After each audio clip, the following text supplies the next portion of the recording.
wallahi in dai wannan abin ya tabbata yana fita kamar yadda yake fita ɗin nan, na rantse da Allah da yawan mutane sai sun yi kuɗi da shi. Kallon bidiyo kawai ake a ciki, na ga an cire dala 500 kuma da iya kallon bidiyo, kuma a kullum za ka iya samun sama da dala 100 da wani abu, abin dai kamar wasa kamar ga shi nan dai, kuma na ga an cire kuɗi a cikin shiru. Ni kaina ina mamaki, amma mu je mu jarraba shi, Ubangiji Allah ya tabbatar mana. Ka je ka yi rijista, idan ka yi rijista za ka zo ka taɓa wannan alamun guda uku, ka taɓa dashboard.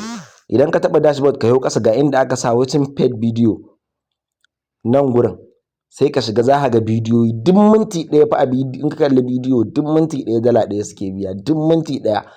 A rana ma in kana da kafiyar kai za ka iya haɗa wannan dala 500 ɗin, kuma wallahi na ga an cire, kuma ta cire. Ni kaina a yanzu a mamaki nake, to amma kuma za mu yi Allah ya tabbatar mana da hakan.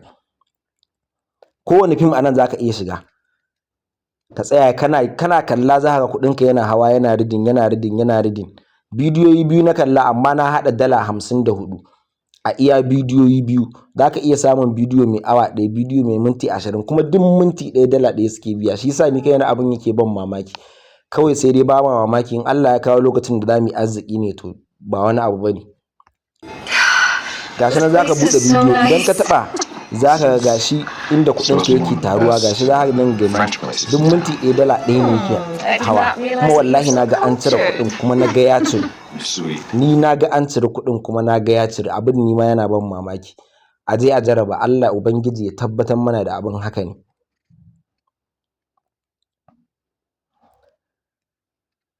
A gurin da za ka iya taɓa wajen withdraw, idan ka zo ka taɓa ga dashboard ga withdraw. Idan ka hau kan withdraw za ka iya withdraw ta USDT, za ka iya withdraw ta BNB, za ka iya withdraw ta PayPal, za ka iya siyan kati da abin da kuɗinka duk da sauransu dai ga shi nan. To jama'a a je a gwada, Allah dai ya tabbatar mana.